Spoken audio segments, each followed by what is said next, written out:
Assalamu alaikum wa rahmatullahi wa barakatuh. Welcome back to The Proof that Islam is the Truth, where in these episodes we've been discussing some of the amazing scientific miracles of the Quran. Information in a book 1,400 years old that every Muslim believes is the uncreated word of Allah, the creator of the heavens and the earth, revealed for the benefit and the guidance of all of humanity. But it's not just a claim that we make, it's something that we can back up with evidence.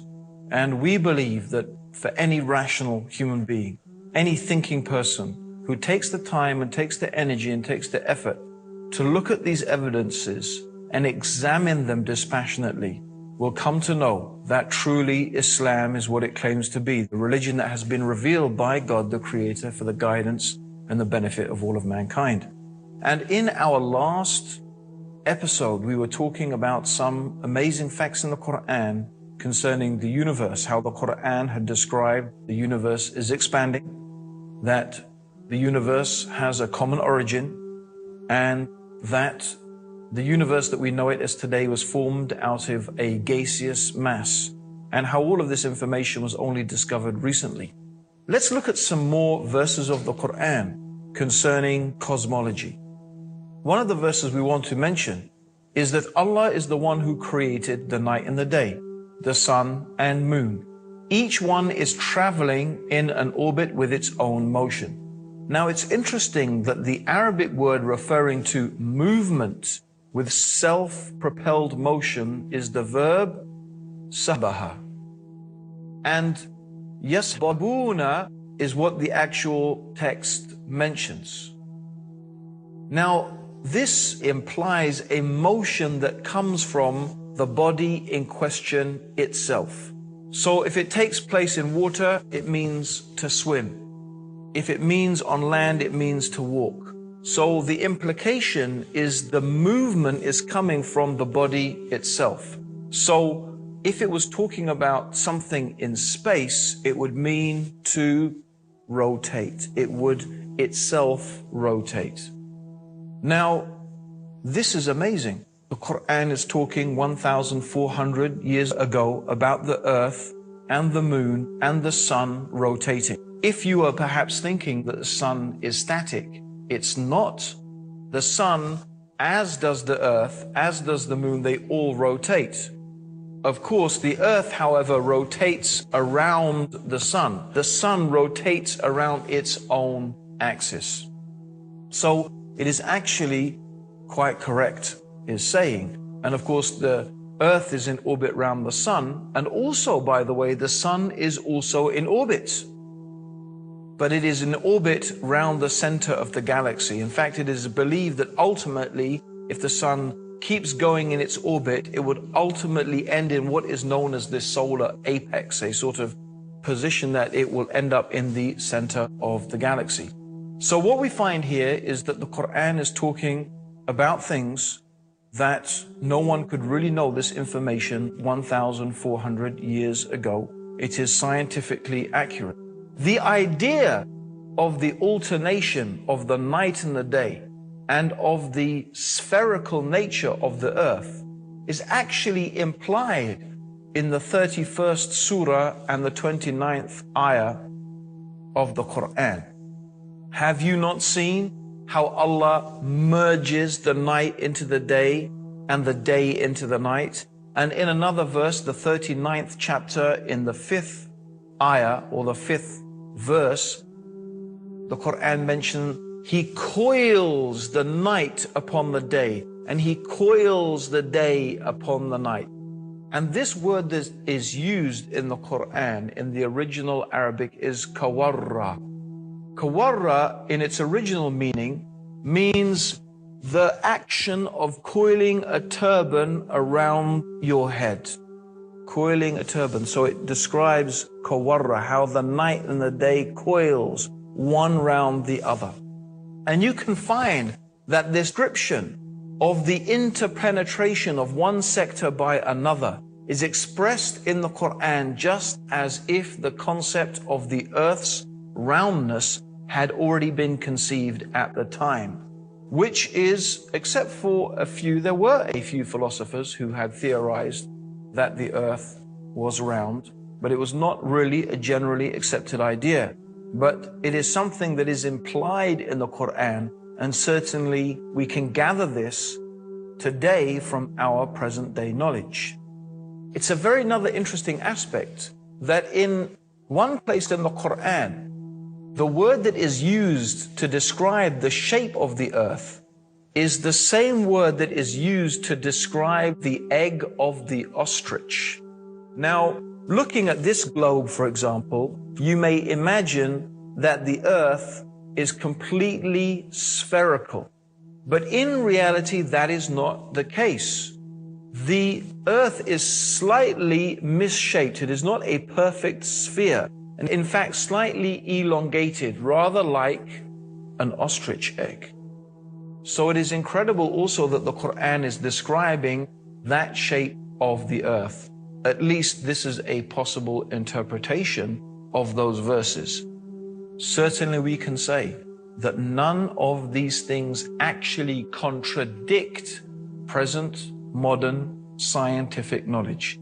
In fact, if you think about it, if we were only to bring a book 1,400 years old and you were to find absolutely no contradictions, and I don't mean here to say that the Quran affirms anything.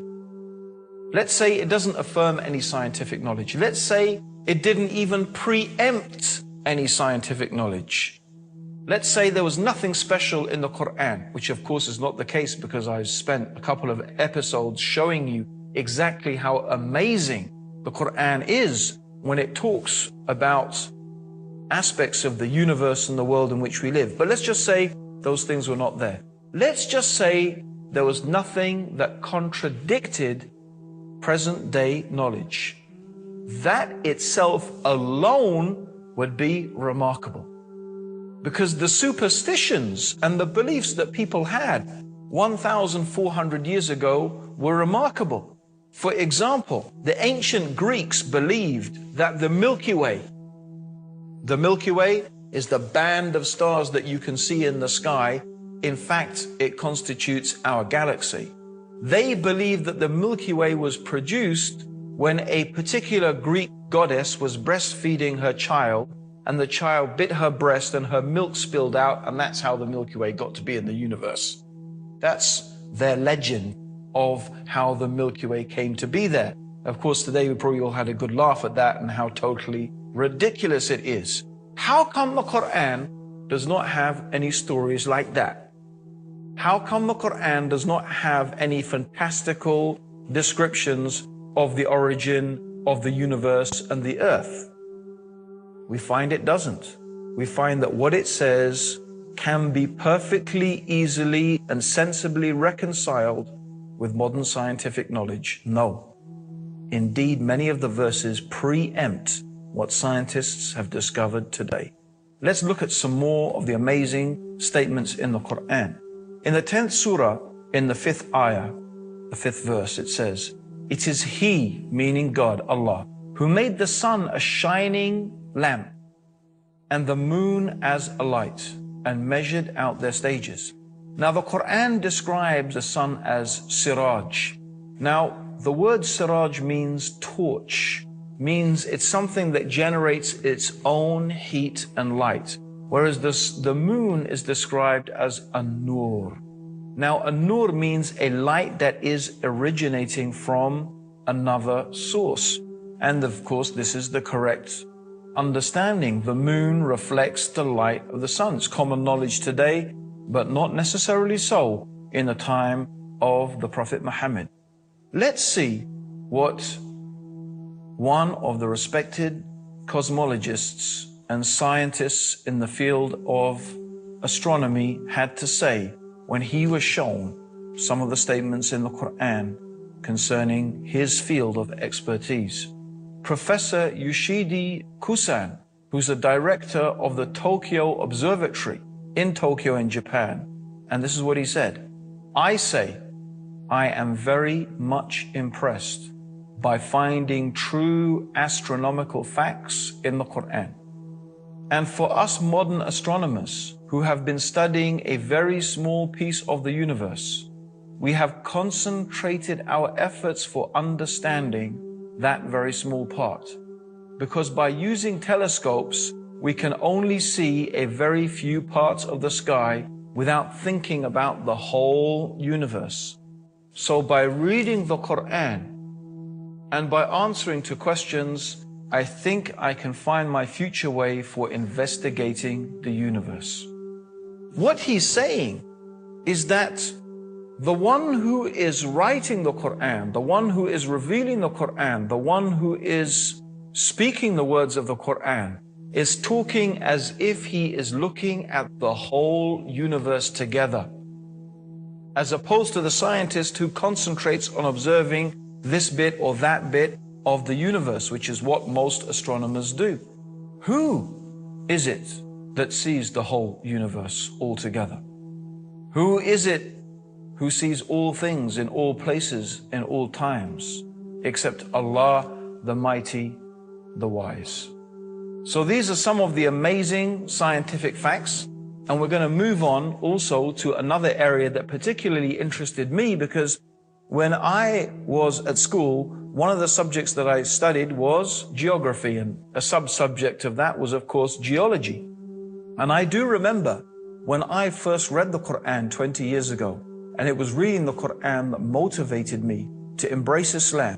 One of the things that stuck in my head, and I remember it until today, was coming across the descriptions in the Quran of mountains. So let's go through some of the things the Quran says about mountains. For example, in the 78th surah, in verses 6 to 7, Allah says, "Have we not made the earth an expanse and the mountains stakes?" The word that is used here is awtad. Awtad, meaning stake, is like the peg of the tent. So the peg of the tent goes into the ground. It holds the rope that holds the tent. So you have a small part of the peg sticking up from the ground, but the majority of the peg is inside the ground. The Quran also says in the 31st surah, or the 31st chapter, in the 10th verse, "And Allah has cast into the mountains, standing firm, so that it does not shake with you." Now today, with modern sonar technology, they have been able to bounce sound waves down through the Earth's crust. And according to the different rates at which the sound waves are reflected back and are measured, they can tell the different density of the Earth's crust as opposed to what is hard and what is soft, what is from the crust and what is from the magma. And what they have discovered with this technology is exactly what the Quran was saying 1,400 years ago, that the mountains have roots. The mountains, like the peg of the tent, not only do they go above the earth's surface, the mountains go deeply into the earth core. And they act, it has been theorized, as stabilizers. They help to stabilize the earth's surface. And there's two ways in which they do that.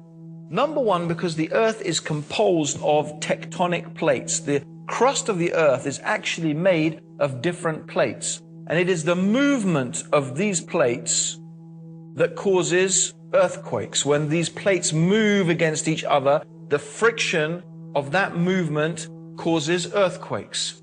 And that's also what they think how continental drift has happened. Originally, they believe all the continents were one continent, and then because of plate tectonics, it moved.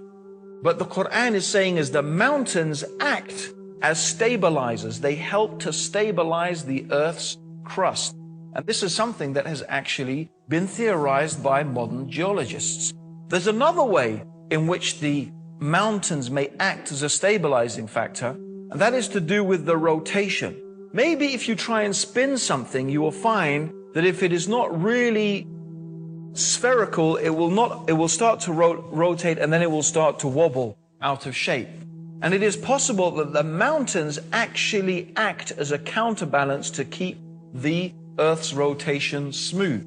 I do stress, of course, that these are theories, but it is very interesting what the Quran is saying 1,400 years ago, and that it seems to be preempting the ideas and the knowledge that is being produced by modern day science. Certainly, it is a fact that is established that the mountains have roots, and the Quran is saying that the mountains are like autad, the pegs of a tent. So this is a remarkable scientific fact. It's one I remember sticking in my mind when I first read the Quran about 20 years ago. So these are one of the remarkable things. Also, the Quran mentions some aspects of animal and plant life. For example, the 16th chapter of the Quran is called Surah An-Nahl, which means the Surah of the bee. And one of the aspects of the Quran in this surah, it is talking about the bee. And it's very interesting that the word that is used in the Quran for the bee that flies around gathering honey or gathering the nectar for the honey, it is used in the female form. The gender that it is used is feminine. Although until recently it was believed that the bees were actually soldiers, they were males, and the ruler of the hive was a king. But as it happens, in fact, we know that the bees are indeed female, and they are owned or they are headed by a queen. That's why we say the queen bee. It's also true that the Quran mentions that plants have different genders, and the winds are a means of fertilization for the plants. So in the 15th chapter of the Quran, in the 22nd verse, it says that we, meaning Allah the Creator, this is the we of nobility. Does not mean there is more than one God, of course. It is we in the sense that royalty uses the term we. It's a sense of honor and nobility. So the royal we, they call it. We sent forth the winds that fesontate. That means that the fertilize things. These are all recently discovered things. Also, we find the Greek philosopher Democritus, who lived from 460 to 361 BC. He advanced the theory that matter was composed of tiny indivisible particles called atoms. And they believed that this was the base upon which all of things were made, and there was nothing smaller than the atom. However, modern science has discovered that atom is in fact divisible, and the atom has been split, and the atom itself is composed of smaller elements. The Quran says 1,400 years ago in the 34th chapter and the 3rd ayah or the 3rd verse, He is aware of an atom's weight in the heavens and on the earth, and even anything smaller than that. Meaning there is something smaller than an atom, and Allah, God, is aware of it, every single thing. There's another thing I want to mention. God mentions in the Quran some amazing things about the human beings, and one of the things is about our nerves. Here is a very frightening and terrifying passage of the Quran. It's mentioned in the 75th chapter in ayahs 3 to 4. Does mankind think that we cannot assemble his bones? Nay, we are able to put together in perfect order the very tips of his fingers. God is telling us He can recreate us on this day, this terrifying day, this frightening day, the day of judgment. He is able to recreate you, even if you are dust, even your bones to the very tip of your finger. Why the very tip of your finger? Of course, you've all heard of fingerprinting, haven't you? Every single human being's fingerprint is unique. Why did God mention the fingerprint? Why did God mention the tip of the finger? This is the uniqueness of the human being. God is telling us, look, I can recreate you even to this fingertip. That is the power that I have. Even to your most unique attribute, I can create you to that. Be mindful, be careful. I will create you again on the day of judgment, and I will judge you and ask you about every single thing that you have done. This is not common knowledge. How did anyone 1,400 years ago know about fingerprinting? And Allah warns us in the 4th chapter of the Quran, in the 56th verse, those who reject our signs, we shall soon cast them into the hellfire. And as often as their skins are roasted through, we shall change them for fresh skins so they may truly taste the penalty. For Allah is exalted in power, the wise. This is a very frightening description of the hellfire. God is going to burn the skin and recreate the skin and burn the skin, so the people in the hellfire will taste the punishment. Why is the Quran saying that? It has only recently been known and discovered that when the skin is burnt, a person does not feel any pain. That's why when a person suffers severe burns, a doctor will prick the skin to see if the person feels pain. If he feels pain, there are still nerve receptors left. If he does not, that means his skin has been so badly burnt, he cannot feel pain. So if God put people in the hellfire and the hell burnt their skins, after that they will not feel the pain. So Allah is going to recreate the skin again, so they will keep on tasting the punishment. It is a very severe warning from the one who has created you. He knows you better than you know yourself. And He is warning you in His book of His knowledge and His ability, that if you do not believe in Him and follow His guidance, see what is waiting for those people who reject the faith. My dear listeners, we have only one more thing we want to mention. The tree of Zakum, which will be the food of sinners, and it will be like boiling oil that will boil in their bellies, like the boiling of scalding water. Taste this, Allah says in the Quran. Verily you are pretending to be the mighty, the generous. Look at those arrogant people pretending to be mighty, pretending to be generous, but taste the tree of Zakum that will boil in your belly. And it says they will drink a water that cuts their bowels to pieces. It is very interesting that thermal receptors are not present in the intestines, but it is in the bowels. And the contents and the receptors in the bowels are highly sensitive. It's a very, very sensitive area, and that is where pain is initiated. It's not a common knowledge 1,400 years ago, but it is a fact that is mentioned in the Quran as a stark warning to all those people who reject faith in God. God has combined the scientific facts with the severe warnings of those who disbelieve in Him. Our invitation is to invite you to His mercy, to His guidance and His forgiveness by accepting these truths, the proof that Islam is the truth. Join us in the next episode for some amazing prophecies of the Prophet Muhammad and the Quran. And until then, may God's peace and blessings and guidance be with you. Assalamu alaikum wa rahmatullahi wa barakatuh.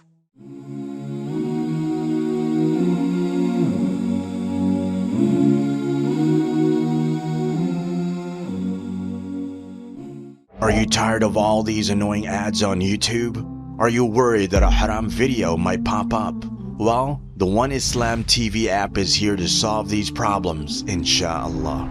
The One Islam TV app is 100% free of any ads and is safe to browse for your peace of mind. Watch or listen to lectures and lessons while you work, rest, or drive with your device switched off. Watch videos on demand or download videos and watch offline. Watch hundreds of high-quality produced Islamic reminders, Quran learning videos, stories of the prophets, and so much more. 2 to 4 new videos uploaded daily, inshallah. One Islam TV is 100% run and owned by Muslims, which means a small amount you pay for your subscription is a sadaqah jariyah, continuous charity for you, as we use the funds raised to continue producing more beneficial videos and reminders, inshallah. The One Islam TV app is now available on Apple devices, Apple TV, Android devices, Android TV, Amazon Fire TV, and Roku, so you can watch on most devices and smart TVs. Download now for a free 7-day trial. May Allah reward you for supporting our work.